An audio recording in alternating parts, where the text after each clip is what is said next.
Price, commissions, and I have a realtor who I really like. Those are probably the exact thoughts running through your head right now. And interviewing multiple agents to see who pitches the smoothest is not how you identify the right one. In fact, that strategy is exactly how sellers end up confused, second-guessing themselves, and leaving serious money on the table.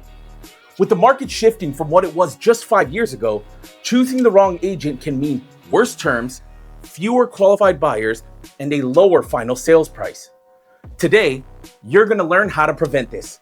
So without further ado, let's dive in. Let's start with the very first thing every homeowner thinks about: price. Everyone wants the highest price possible. That part makes sense. But here's where sellers get themselves into trouble, because you control this, not the agent. Sellers confuse the list price with the final outcome price. I see this all the time. A homeowner hires the agent who promises the highest price, thinking that number equals their skill level. And it's not true at all. In fact, it's the complete opposite. So be wary of the agent who promises a price, because promising is easy when you're not the one who's writing a check. Because in today's market, pricing is not optimism, it's a game plan, a strategy to show owners how to win the game. Check this out. Your list price determines how many buyers show up, how much leverage you have, and whether you create competition or resistance. If you overprice the home, buyers won't rush in. They sit on the fence and wait. And when buyers wait, you lose competition, leverage, and negotiating power. Now, on the flip side, pricing strategically doesn't mean giving the house away, no. It means understanding how to control buyer psychology, supply and demand curves, and how today's buyers actually make decisions. The right agent isn't the one who tells you what you want to hear. It's the one who can explain clearly and confidently how your list price is just a mechanism to get buyers off the fence. And then, your agent's ability to negotiate the buyers up will increase your total outcome that you get to walk away with. But Maddox, how will I know the strength of my agent's ability to negotiate upward? Great question, brother. That leads us right into our next point. Watch this. Think about this. When it comes to commissions, if an agent is discounting their own value down, how confidently do you expect them to defend your value up, especially against a much stronger agent? Sellers always ask, why should I pay that much? Can we just discount the commissions? Aren't all agents basically doing the same thing? Let me say this as clearly as possible. Commissions are not the cost, they're the investment. And like any investment, the real question isn't what it costs, it's what it produces for you that matters. The cheapest agents often cost you the most. But why? Because discount agents discount services. They were never planning on doing the work in the first place. I'm talking about weaker, outdated marketing, lesser buyer reach with unqualified looky-loos walking through your home, and substantially lower negotiation skills. And here's the part sellers don't think about. Buyers can smell desperation.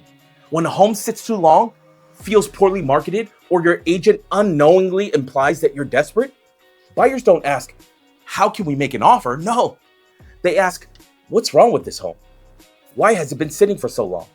You see, a strong representation protects you from all of that nonsense there.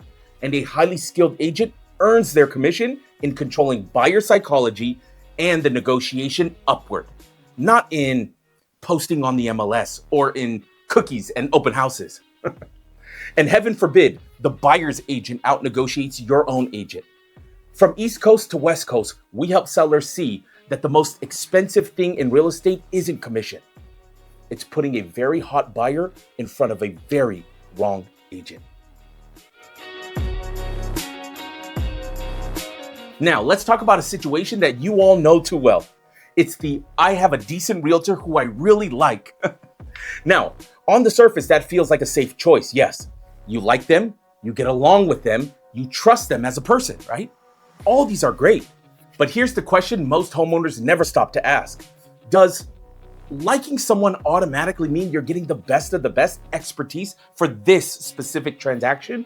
Because real estate isn't a one-trick pony. There are agents who work with buyers and rentals. There are good young marketers with little to no negotiating experience. There are good veteran agents who still use outdated marketing methods because Learning today's requirements are just too time consuming to learn. And then there are those that operate in very different price points or markets. For example, statistics show that in your city, 95% of realtors don't have the skills to sell luxury or ultra luxury properties because the clientele is more sophisticated. The properties are more unique and the buyers are far more strategic in their negotiations. But the top agents, they can sell ultra luxury, luxury, mid-range, even entry level, and it doesn't cost you more to bring on specialists like them. Two great people, but two very different skill sets. If you were having open heart surgery, you wouldn't choose the doctor that you like most, no. You would choose the one who can do that exact procedure in any arena. And selling your home deserves the same level of discernment. Here are a few questions that you can ask your realtor in a conversation, not over email or text, right? Because the goal is to see how they would handle a real world negotiation. Someone who really knows their craft doesn't need time to prep or script a response. That's why these questions work best when they're asked on the spot. So question number 1, what is your exact strategy if we don't get strong activity in the first few weeks? What you're looking for is whether or not they have a real backup plan B, because if they don't have one, the backup plan is asking you for multiple price reductions. And pay attention to this one. If the answer is, we'll do more marketing and try this other avenue of marketing, then the question becomes, then why wasn't that done properly from day one? Question number 2, how do you create competition when buyers have more options and the market isn't generating competition for us? Here, you're listening for an understanding of controlling buyer psychology and if they're an aggressive strategist or do they just rely on the market to sell. There's a very big difference. Question number 3, what part of the sale do you believe actually makes or loses the most money for the seller and why? Now, this question reveals a lot because experienced agents understand that sellers want the uncomfortable truths. But inexperienced agents often hesitate to push back, worried about damaging your relationship at the very beginning. And this creates a misalignment between what the seller needs and what the agent is comfortable in doing. And that's not the foundation you want with an open heart surgeon or your next realtor.